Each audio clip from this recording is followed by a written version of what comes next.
This is an audio sermon recorded at the Church of Christ at Johnson Mill in Fayetteville, Arkansas. We are Christians seeking to worship God in spirit and in truth, according to the New Testament. Come worship with us Sunday mornings at 10:30 at 3801 Johnson Mill Boulevard. This morning, for a little while, I'd like for us to study concerning the subject of Job, and our admonition is to never give up. You know, a lot of times whenever we look at Bible teaching, we have, we understand the importance of doctrine and sound teaching, and then there's also an importance to just encourage one another, just to let each other know, hey, we're all in this together. Don't give up. Because, life can be difficult. Life can be hard. And, and we can find ourselves in circumstances that really challenge our faith. And this is a lesson that I gave in a meeting that Ben and I participated in earlier in the year, and I wanted to share it with you this morning. And it's been good for me to go back and to review some of the things that we're going to look at. We're going to look at Job because Job is given to us as an example of patience. And we want to talk about Job's patience this morning. And a lot of times whenever we think of Job, we think of what Job went through, and we think of those great things of faith that he said, the Lord gives, the Lord takes away, blessed be the name of the Lord. Shall we receive good at the hand of God and not adversity? And we think of those statements and we see his patience, but the only thing with the book of Job is that it's not 2 chapters long, it's 42 chapters long. And there is a story there that sometimes we don't really take the time to consider, because we look at the impressive response of Job up at the front.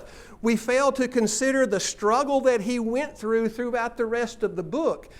And that struggle that he went through throughout the rest of the book is just as much of his patience that's commended to us here as the very beginning of it. And so we're going to look at some things throughout the book of Job this morning to try to help us to understand how we can have better patience whenever we challenge or face with our Job experiences in life.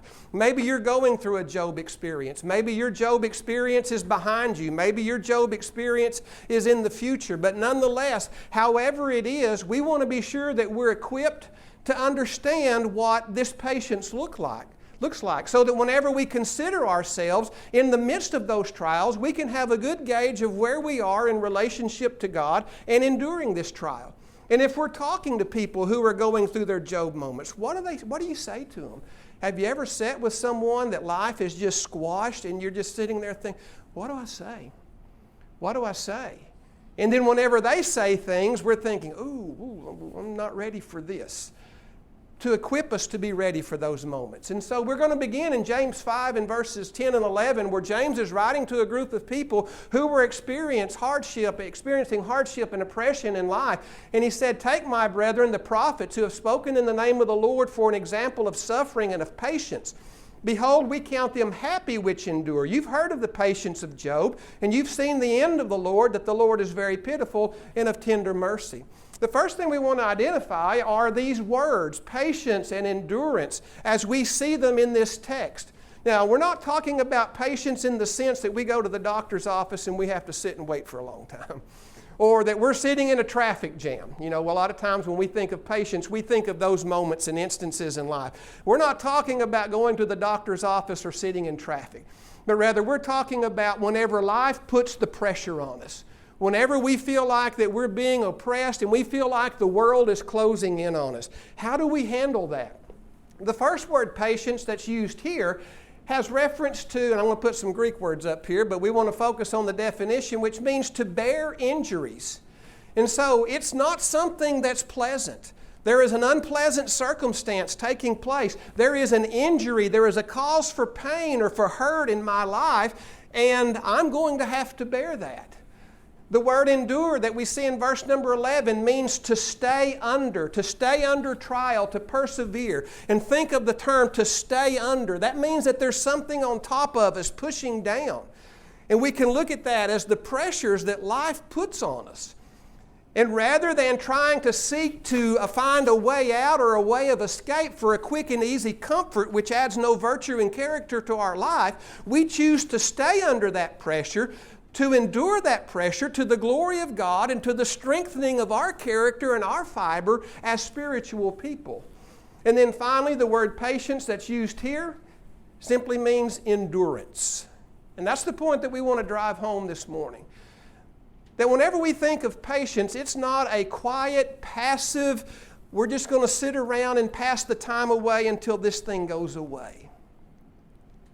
But rather it is engaging the difficulty and fighting the battle and enduring the struggle to see it through to the glory of God and to the strengthening of our faith.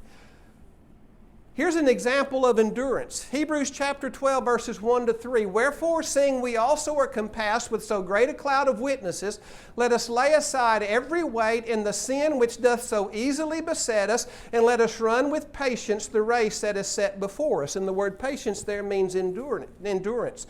Looking unto Jesus as the author and finisher of our faith. So not only do we have Job as an example of endurance, we have Jesus as an example of endurance. And here the Hebrew writer speaks of endurance as running an endurance race. If you've ever seen an endurance race, that's a race where people run a long way. If you go to the starting line, everybody's just peppy. They're jumping up and down, they're stretching, and they're just really, they're fired up and they're ready to go. And then you go to the finish line. Do they come skipping across the finish line? Do they show that same pep and that same enthusiasm and that same vigor? No, they don't. Because that endurance race took their strength. That endurance race caused them pain. All throughout that endurance race, if you've ever run an endurance race, you're constantly in a mental battle of, do I quit or do I keep going on? And that's the picture here that Paul paints. He's not saying patience is like sitting in a doctor's office or sitting in traffic. Patience is like running a race, a long race where you hurt, you sweat, you endure pain, you endure injury, and you question whether you want to continue or not. Have you ever been in that place in your Christian life? Do I want to keep doing this? Is it worth it?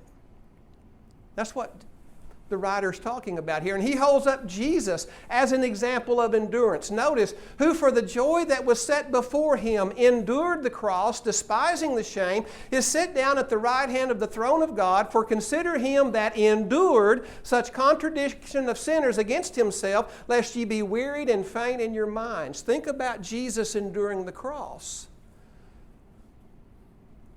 That's what true endurance looks like. It's not something that's real nice and clean. You know, growing up, you see people of faith and you have this image of them. You know, they never struggle.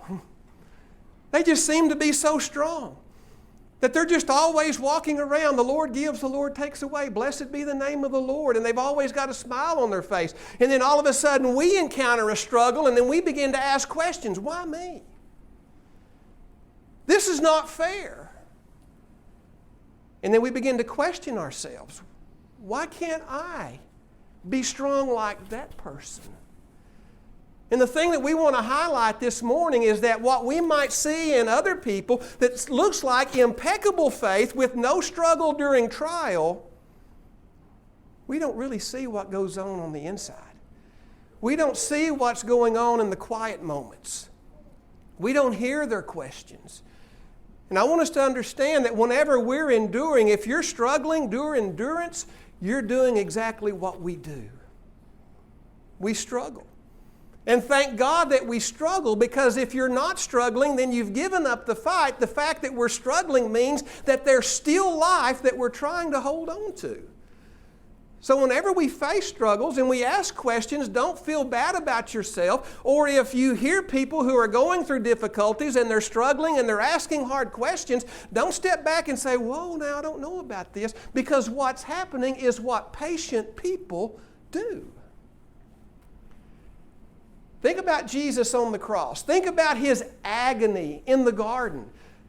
That his sweat was as it were great drops of blood. That as he prayed to the Father, he fell prostrate on the ground because the pressure of doing the will of the Father in that moment was so great. Jesus struggled. And on the cross, he cried out to God, my God, why have you forsaken me? We're going to hear that again today. But Jesus, as He was on the cross and all of the sins of humanity were placed upon Him, as He was paying the debt of sin, He cried out to God, God, where are you? You ever wondered that? Jesus wondered that. In Jesus' endurance, He wondered that. In Jesus' endurance, He asked that question. Let's look at Job for just a moment and consider his experience, and we're going to kind of bounce through the book of Job and look at different verses to try to get a good understanding of this man who is held up to us as an example of patience. First of all, God talks about him. Whenever Satan comes to God, and then God presents to him, have you considered my servant Job? Notice what God says about Job, that there's nobody like him on the earth. That he's a blameless and an upright man. That he fears God and he shuns evil and he holds fast to his integrity. That's God. I'd love for God to say that about me. Wouldn't you love for God to say about you? This is the God that knows the hearts and the minds of every individual in the world. He knew the heart and the mind of Job, and He says, this is who Job is. There's not another like him in the world. Just like Jesus Christ, not another like Him in the world. And so we're going to look and see how this man handles struggle. He's further given a claim for his righteousness when the prophet Ezekiel, when he's talking about Jerusalem and the judgment that's going to come upon Jerusalem, he says, even if these three men, Noah, Daniel, and Job, were in it, they would deliver only themselves by their righteousness, says the Lord God. So that's the company that Job is keeping. How would you like for your name to be listed along Noah and Daniel? I'd love that. And so we see here the high regard that God has for Job and his righteousness and his walk with God. So if there's anybody that can teach us a lesson about how to endure struggles in this world, it would be Job. And so we look at Job's first test. We know how that his wealth and his family were taken away. We know the oxen and the asses were taken by the Sabaeans, and the attending servants were destroyed by the sword. His sheep and the attending servants were consumed by the fire from God. His camels were taken by the Chaldeans, and the attending servants were destroyed by the sword. It wasn't good to be a servant of Job at this time. And then the sons and the daughters, they perish when the house that they were in fall in on them. And so here is this man that fears God. Here is this man who is blameless and upright in all of his ways. Here is a man who shuns evil. Here is a man whose righteousness is acclaimed with other great righteous men of the Bible. What would we expect him to say? Well, we'd expect him to say this, wouldn't we? Job arose, he tore his robe, he shaved his head, and he fell to the ground and worshiped. And then he said, naked came I from my mother's womb, and naked shall I return there. The Lord gave, the Lord's taken away. Blessed be the name of the Lord. In all this, Job did not sin nor charge God with wrong. That's what I would expect Job to say. In the second test, he's vexed in his health. He is smote with boils from the soles of his feet to the crown of his head. So what does this man who is upright, what is this man who there's not another one like him in all of the earth, this man that fears God and shuns evil, and this guy that is as righteous with the best of them, what does he say here? Well, after his wife tells him, don't you still hold your integrity, do you still hold fast to your integrity? Curse God and die. And then he says, you speak as one of the foolish women speak. Shall we indeed accept good from God, and shall we not accept adversity? And all this Job did not sin with his lips. That's what I would think Job would say. A man like Job. And growing up, I used to think that Job was 2 chapters long. Because we never got past this, because that's the good news. Everybody wants to hear that, and that's the way that we want everybody to act whenever they're faced with their Job moments in life. Because Job, he worshiped God in his trial. Job expressed God's supreme rule and God's sovereignty over everything.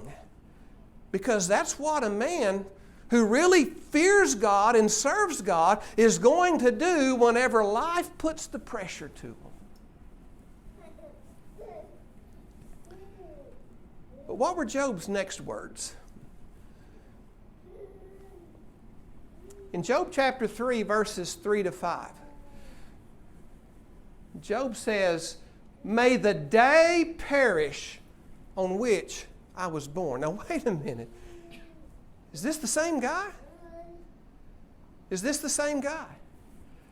"In the night in which it was said, a male child is conceived, may that day be darkness, the day that I was born. May God above not seek it, nor the light shine upon it. May darkness and the shadow of death claim it. May a cloud settle on it. May the blackness of the day terrify it." So one day he's saying, the Lord gives, the Lord takes away. Blessed be the name of the Lord. And then he says, shall we receive good and not adversity from God? In all of these things, Job did not sin. He worshiped God. He spoke of the supreme rule of God and the sovereignty of God. And now he's saying, I wish I had never been born. What happened? That doesn't sound like a man that fears God. That doesn't sound like a man who is upright in all of his ways. He cursed the day of his birth. So what happened from here to here? We don't know the amount of time that expired between these two instances in Job's life. We know that for 7 days his friends came and sat with him, and they were just stunned at his condition, and they sat in silence with him. But we don't know how long before that Job just sat by himself in his own misery after scraping the boils and the dead skin, and he's sitting in misery and in a pile of dead skin with all of his wealth around him in ruins, and then his friends look at him afar off, and whenever they see him, all they could do is go, and I'm sure that they were walking towards Job with all of these speeches in their head that they were going to give to Job, and they were going to pick Job up by the bootstraps, and they were going to get him going again, and they were just going to fix Job in his misery. And they got there and they couldn't say a word. Have you ever been in the company of someone whose misery is so great you don't know what to say? In fact, you can't really say anything because everything you think of saying just sounds so insufficient. You see, when Job said this, I don't think Satan said, well, Job won this one. Job got us. Let's move on. But while he was sitting in his misery, what would be some of the thoughts that you would have? Maybe Satan says, you know, Job, look around. You've served God all your life, and now look at what's happened to you. Look at all those people out there that don't serve God. Life seems to be pretty good for them. Why you, Job? Job, don't you think life is unfair? And as Job sits there and he marinates in his misery, you can see him begin to contemplate this. And you can see his perception change. And you can see him begin to doubt, and you can see him begin to struggle, so that his perspective changes from I worship God, I glorify God, to I curse the very day I was born. And this guy's our example for patience. In Job 7 and 11, therefore I will not restrain my mouth. And so he became emboldened as his friends began to come and speak to him. And he sat in silence all of this time, and welling up within him was a bitterness and a complaint, to where he says, I'm not going to restrain my mouth any longer. I'm going to speak in the anguish of my spirit. I'm going to complain in the bitterness of my soul. In Job 10 and 1, he said, my soul loathes my life. I am weary of this. I'm getting tired. I will give free course to my complaint. I will speak in the bitterness of my soul. I will say to God, do not condemn me. Show me why you contend with me. The Lord gives. The Lord takes away. Blessed be the name of the Lord. Shall we receive good and not adversity at the hand of God? And now he's saying, God is against me. God is against me. You see how our positions and our struggles and our trials in life can have such an effect on us. And that's important for us to understand, that whenever we go through our struggles, and maybe you've experienced this in your life, that there's times when you think God is against me. That the bitterness and the anguish of heart, and you just get tired. I just don't want to live anymore. In fact, that was Job's sentiment. He begged for death. Lord, just take me. And this is our example of patience. He goes on in Job 6 and verse 4 again to give us some picture of how Job was thinking and feeling at this time. He says, "For the arrows of the Almighty are within me. My spirit drinks in their poison. The terrors of God are arrayed against me." It's just like he was just boom, boom, boom, boom, boom, being shot with arrows constantly. Everywhere he turned, there were these poison arrows that were being pointed at him and hitting him. And he says that he drinks in their poison, and the terrors of God are arrayed against me. Job felt like God was against him. You ever felt that way? Has anyone else ever expressed that to you? Well, here's a man that was unlike any other man on the face of the earth. Here is a man who feared God, who shunned evil, who worshiped God, and he felt like God was against him. Job 16:12, he said, "I was at ease, but he shattered me. He also has taken me by my neck and shaken me to pieces." That's a very vivid picture. God comes down to Job, and he gets Job by the neck, and he brings him up, and he just starts shaking him. That's how Job felt. That's the experience that Job was having in his mind with God at this time. He has set me up for his target, that he's put me out here, and his archers surround me and pierces my heart and does not pity. So he sticks him up there, and then God tells all of his servants, say, "Okay, there's Job. Take your best shot at him." That's the way Job felt. And he said he pours out my gall on the ground. The gall is the bile in the innermost part of our inwards. That all of this was affecting Job to that point, that his insides were just opening up, and pouring out of his body was gall and bile. 19 and 11, speaking of God, he has also kindled his wrath against me, and he counts me as one of his enemies. So James is telling the people then, you need to be patient. And James says, this is the example that I want you to look to.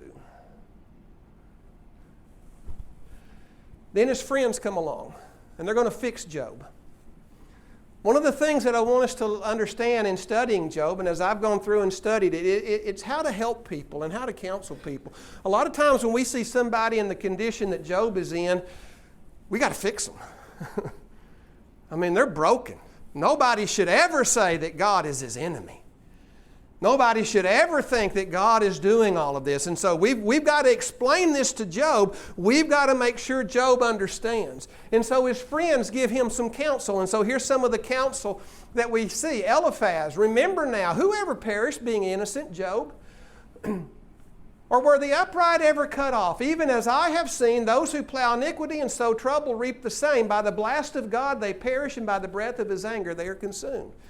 To summarize this and the other counsel that they receive, that Eliphaz gives, and his other friends give, Job, this is what happens. Bad things happen to bad people.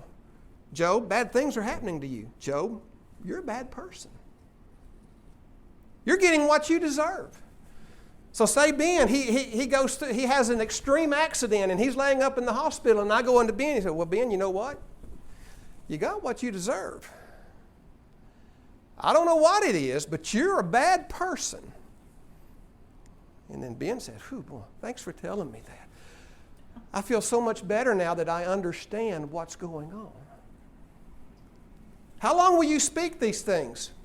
Bildad says, I left it off up there, how long will you speak these things, and the words of your mouth be like strong winds? Does God subvert judgment, or does the Almighty pervert justice?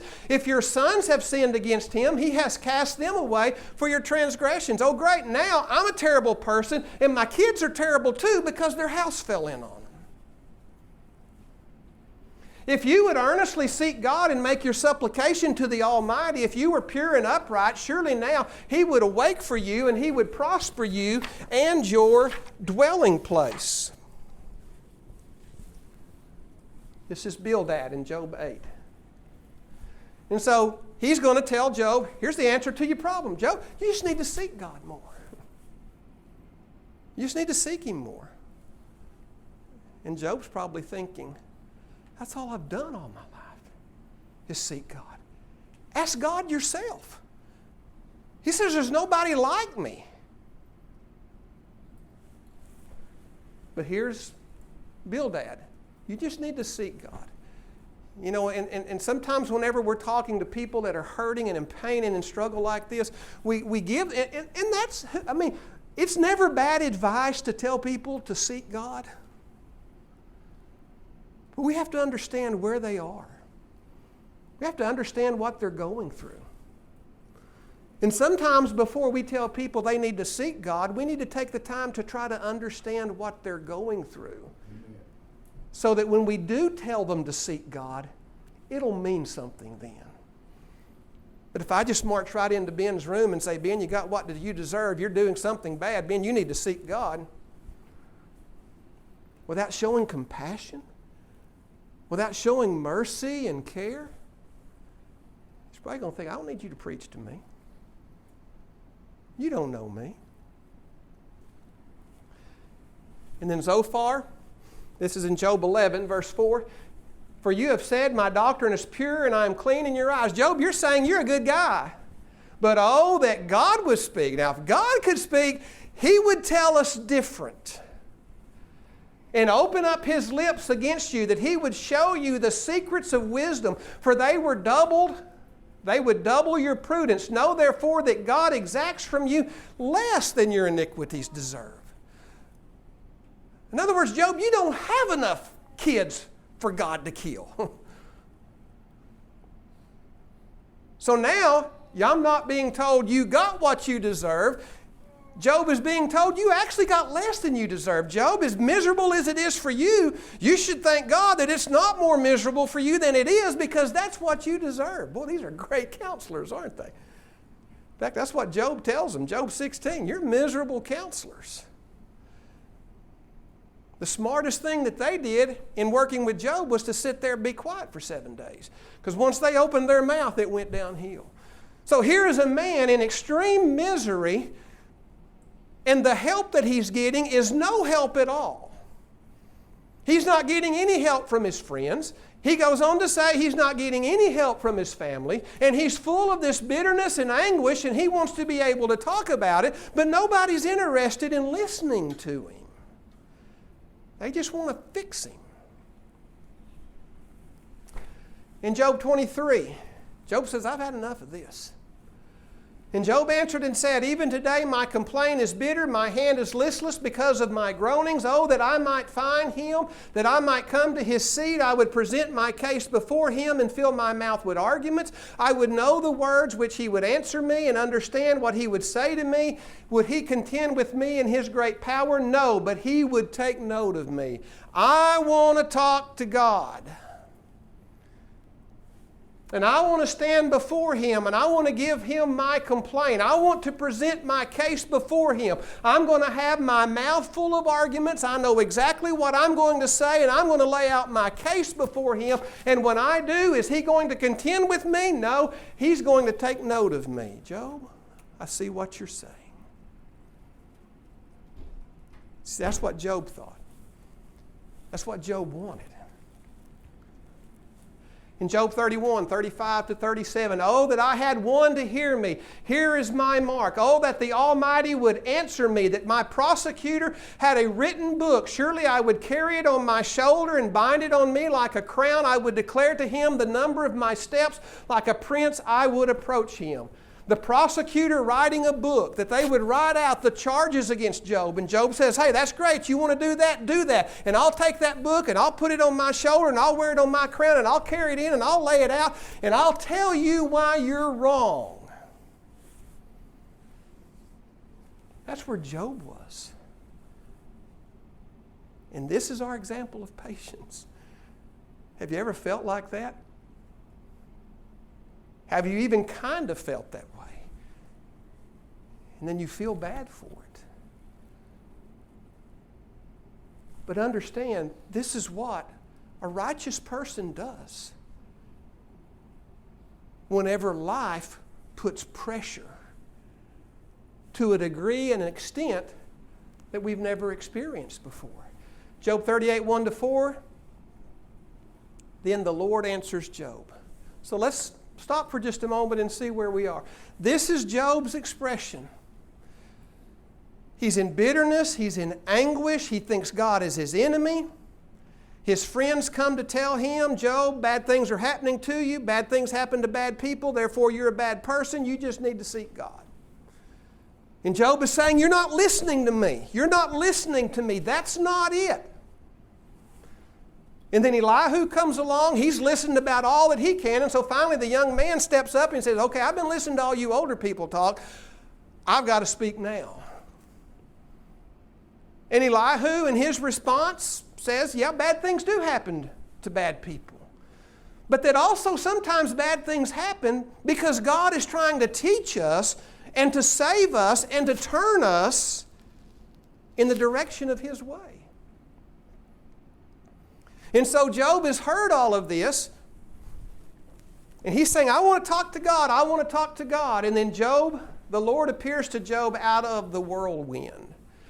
The whirlwind was a manifestation of God's power and God's might. Because, you know, a lot of times in our troubles, when our troubles seem to get so big, then it seems like our God seems to get so small that we think, I can tell God a few things. That God is unjust, that God is not fair. And so God says to Job, who is this man who darkens counsel by words without knowledge? Now prepare yourself like a man. I will question you, and you'll answer me. Okay, Job, here it is. This is what you wanted.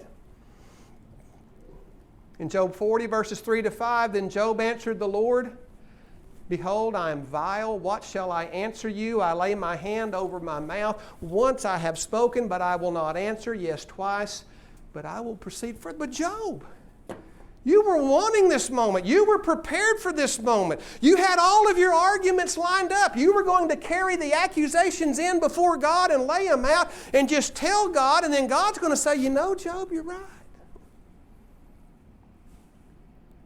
What happened from here to here? Job says, God says, here's your time. But Job, before you talk, let me ask you a question. And the first question he asked was, where were you when I laid the foundations of the world? In other words, Job, I'm creator. You're creature. And then he just inundates Job with question after question after question that Job can't answer to help Job to know, I don't know as much as I think I did. And to help Job understand and remember back to this God that he worshiped, to this God who was supreme in his authority, to this God who was sovereign over everything. Have you ever been in those situations where you thought, maybe you're going to go in and talk to your boss and you've got everything lined up and you're going to go in and you're going to sit down and you're going to convince your boss as to why you're a great employee and they just need to give you a big raise. And then you sit down and then your boss just boom, boom, boom, boom, boom, and you just fold up your folder and walk out. That's kind of what Job did here. You see, Job's struggle became so great that it worked itself to a crescendo. I'm going to talk to God. And he gets that. And then he stands before God, and God asks him a few questions. As if to say, Job, you can't even explain the basic things of life and creation, and you're going to tell me how I ought to do things? And Job did what a lot of people do. As soon as they experience the presence of God, they realize just how bad they are. Now, Job was an upright man, and Job spoke very highly of God, but when he stood in the presence of God, he said, I'm vile. What shall I answer you? Well, Job, just pull out your notebook. All those answers that you had written down, give them to him. He threw that notebook away. And he says, I'm just going to put my hand over my mouth. I've said too much. And then the Lord again answered Job out of the whirlwind. Now prepare yourself like a man. I will question you. You shall answer me. Would you indeed annul my judgment? Would you condemn me that you may be justified? Have you an arm like God? Are you thunder like a voice? Can you thunder with a voice like His? Would you condemn me that you may be justified? I'm right and God is wrong. And this is the patience that we're supposed to look to as an example. Now, are we saying that Job's experience gives us a license to do all of this and it's okay? No, we're not saying that. But what we are saying is that we're human. And we're in the flesh. And God understands that. And that's why whenever Job first opened up his mouth, God didn't just squash him like a bug right then. Because He knew Job. And He knew what Job was going through. And He knew that all of these things that Job was saying were things that human beings say. Because He made us. He knows. And so Job answered the Lord, I know that you can do everything and that there's no purpose of yours can be withheld from you. You ask, who is this who hides counsel without knowledge? Therefore I have uttered what I did not understand, things too wonderful for me, which I did not know. Listen, please, and let me speak. You said, I will question you, and you shall answer me. I have heard of you by the hearing of the ear, but now my eyes see you. Therefore I abhor myself and repent in dust and ashes. You see, Job had become so consumed with his misery. He had become so inundated with the false counsel of his friends trying to help him that he lost all perspective about God. And all it took was a moment for God to bring that perspective back.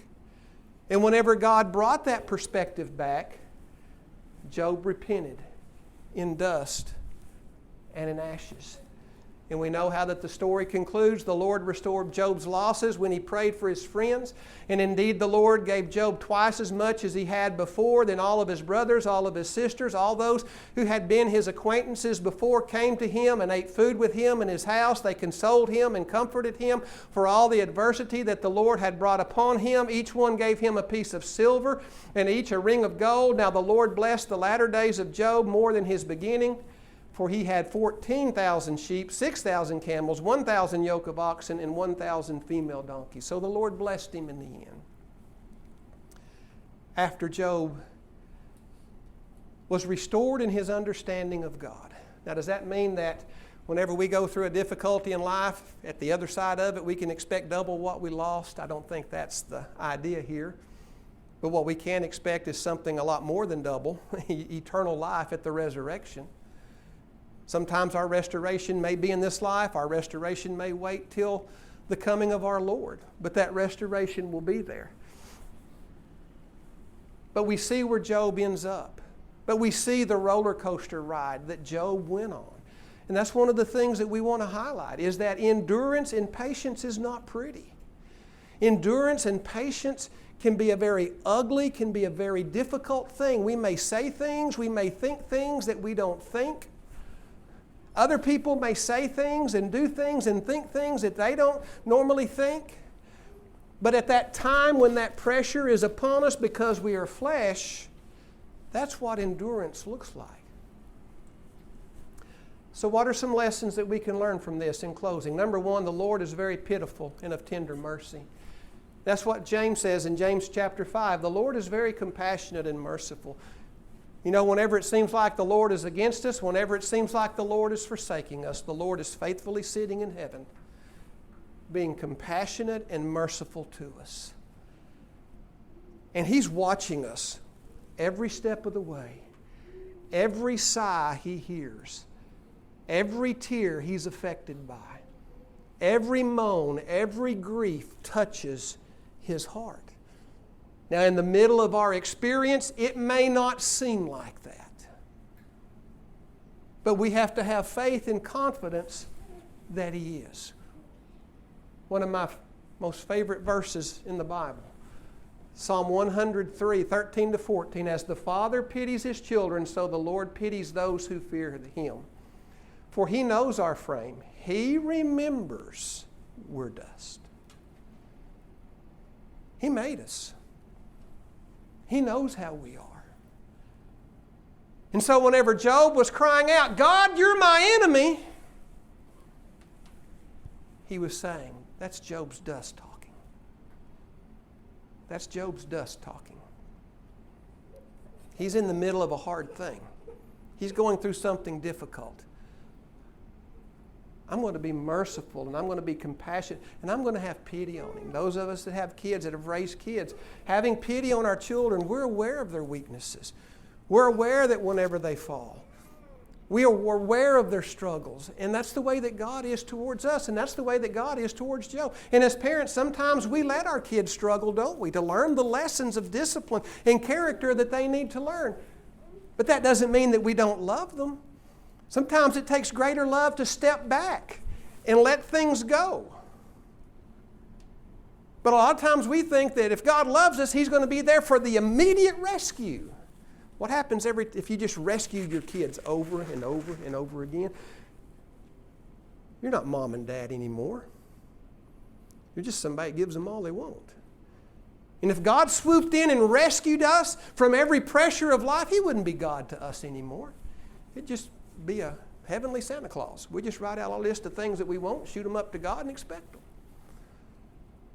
But the struggles happen so that we can learn, as Job learned. The Lord's faithful. 1 Peter 4:19, therefore let those who suffer according to the will of God commit their souls to Him in doing good as to a faithful Creator. As much as it may feel like God is against us, as much as it feel like God has us by the neck and He has us up here and He's shaking us and everything, we have to understand that God is a faithful Creator. And because He's a faithful Creator, I'm going to suffer according to the will of God and commit my soul to Him. God, I don't understand why this is happening. God, I don't understand why You chose me to go through this. But I know You're faithful. And I know You're going to keep my soul and You're going to give my soul what my soul needs, so I'm going to trust You and I'm going to suffer according to Your will. We need to cultivate a faith for the day of great trial. Proverbs 24:10, if you faint in the day of adversity, your strength is small. You know, we all have a measure of strength today.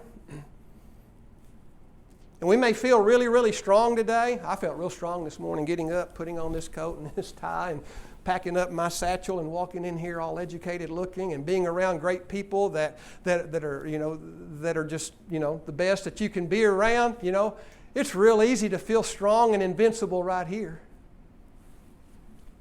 What happens when I get that call? What happens when that thing happens? That's the true measure of our strength. Don't be satisfied with a strength that'll get you to a church building on a Sunday morning. Because a strength that'll get you to a church building on a Sunday morning is not going to be enough strength when you go through or I go through our Job moments. When I look at my life, I feel that I have been blessed and favored by God. But I also know that my Job moment may be ahead of me. And I know that maybe the strength that I have today, when that time comes, is not going to be enough strength. And I need to cultivate faith for the day of trial. Whenever you think about your faith and building up your faith, think about your worst day and how your faith relates to your worst day. Because that's when it counts. You see, that's what happened to Job. He was told by Eliphaz, surely you've instructed many, you've strengthened weak hands, your words have upheld him who was stumbling, and you've strengthened the feeble knees, but now it comes upon you, and you're weary. It touches you, and you are troubled. So in other words, Job, you've been given all these great speeches and this great counsel and this great advice to all of these people. Now it's come time for you to practice what you preach, and you can't do it.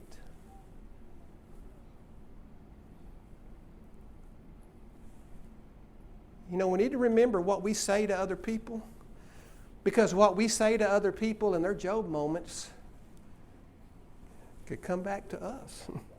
I remember whenever Mom was sick and she was terminal, and we'd sit down and we'd talk, and I'd tell, try to counsel with her and try to strengthen her, and she'd always look at me and she'd say, yeah, son, but it's easier said than done.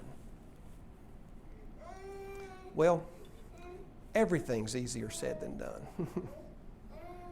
But it has to be said, and it has to be done. And so I'm sure that Job, as I've done in talking with people and counseling people, give advice to people and give counsel to people, and then it comes time for me to practice my own advice and counsel, and it's not that easy.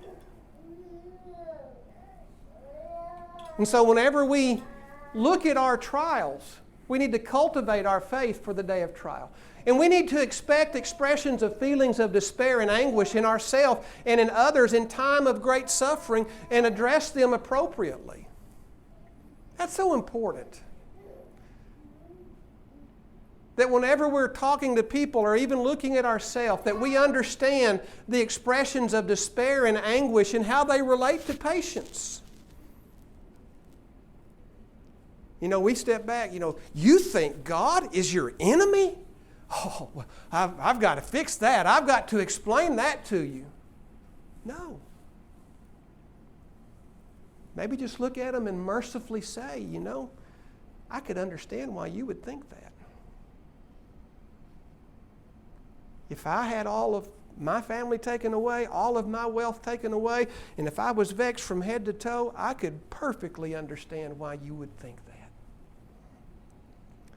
Instead of trying to say, well, Job, you know why this is happening, don't you? Bad things happen to bad people. You're a terrible person. You need to seek God.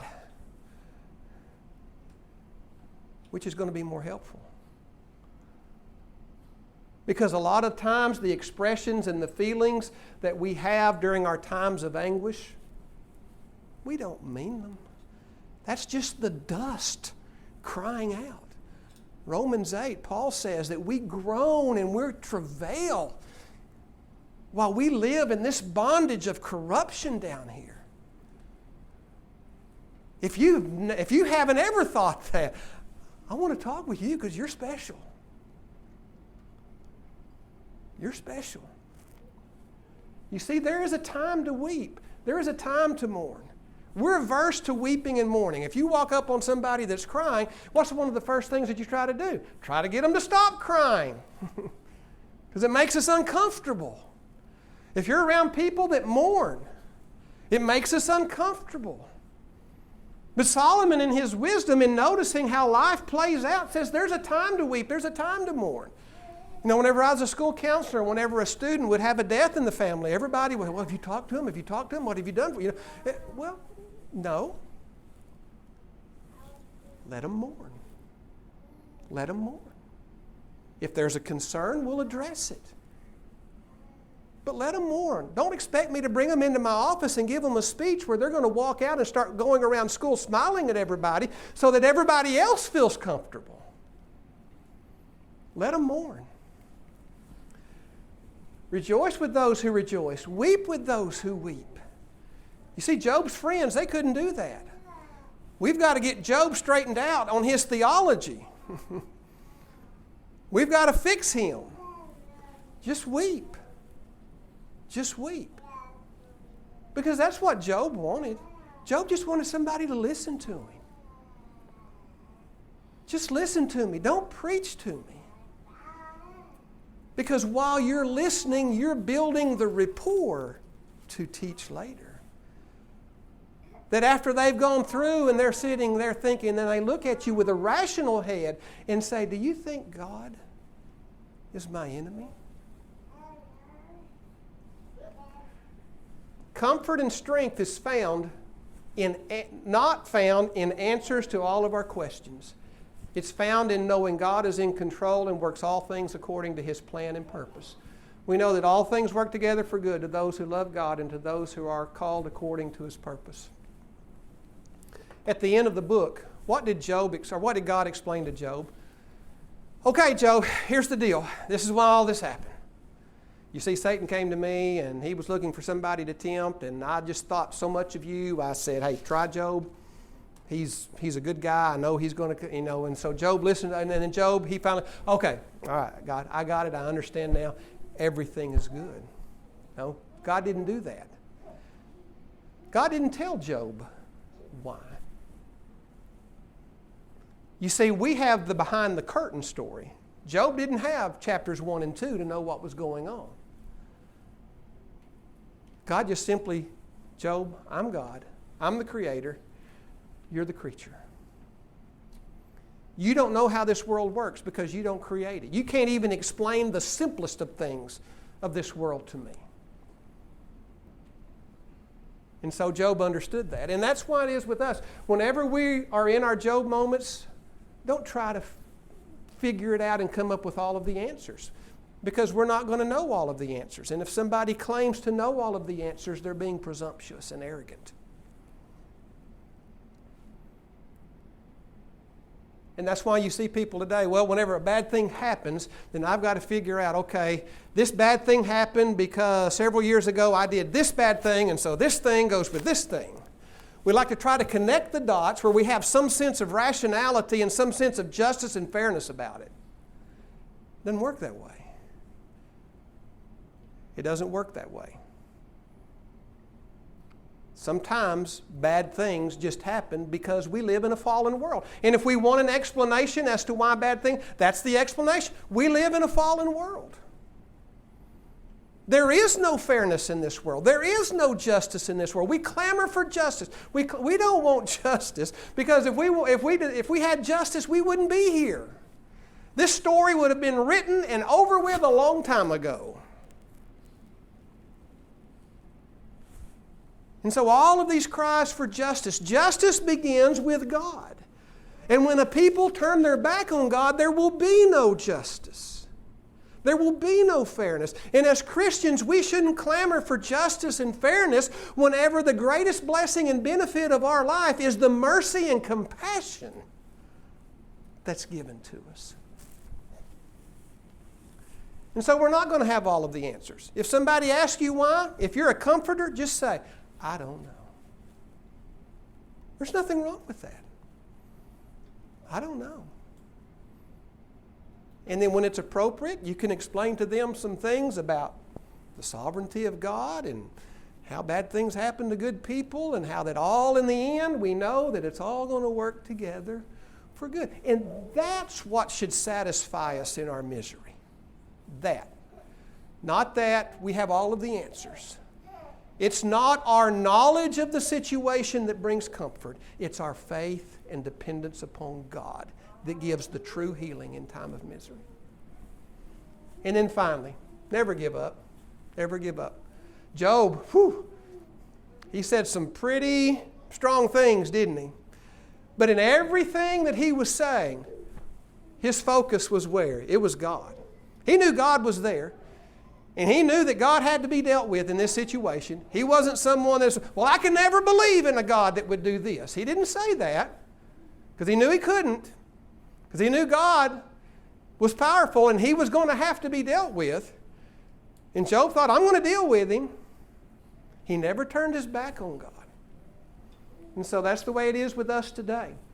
Wherever we are in life, whenever our moments come, yeah, we may have expressions that, I'm not going to stand here today and tell you God's my enemy, because what reason do I have to say that? But that's not to say that 6, 8, 10 months, a year from now, that I may not be in a situation where I'm so overcome with grief that I just think God's against me. I know that could happen. It happened to Job.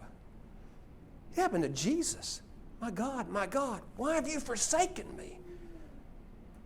The two greatest examples of endurance both thought, where's God? Where's God? So I hope our lesson this morning will help you to understand your struggle, help you to understand other people's struggles as we go through our Job moments. And we have no reason to give up. As nasty and as messy as it may get, God is faithful, and God will see us through to the end. I appreciate your attention, and I hope that as we look at this, we have a better appreciation for the endurance of Jesus. Oh, he was the Son of God, you know. It was just a cakewalk for him to the cross, and, you know, no big deal. No. He was in his dust. And that's why he's a faithful high priest, is that he lived in this dust. That he cried out, my God, why have you forsaken me? That he cried out to God, God, if there's another way, let there be another way. That's why he experienced agony. That's why he sweated blood. He knows. And going to the cross, because of his patience, we sit here today being blessed by the patience of Jesus, who for the joy that was set before him. Jesus' patience blesses us today with salvation. Your patience and my patience during time of difficulty will not only be a blessing to us, but a blessing to other people. If you're not a Christian and you want to obey the gospel, Jesus dying on the cross, his resurrection from the grave, the victory that he's claimed over sin and death, you wish to obey that gospel through baptism, the congregation here is ready to help you with that. Or if you are here and maybe something we've talked about, a word from the Lord this morning has touched your heart, and you desire the prayers and the strength and the encouragement of the congregation, if we can help anyone, we'd ask you to come as we stand and sing. We hope you enjoyed this teaching from God's Word. To receive new sermons each week, subscribe on Google Play Music, iTunes, Spotify, and like us on Facebook. Thanks for listening, and God bless.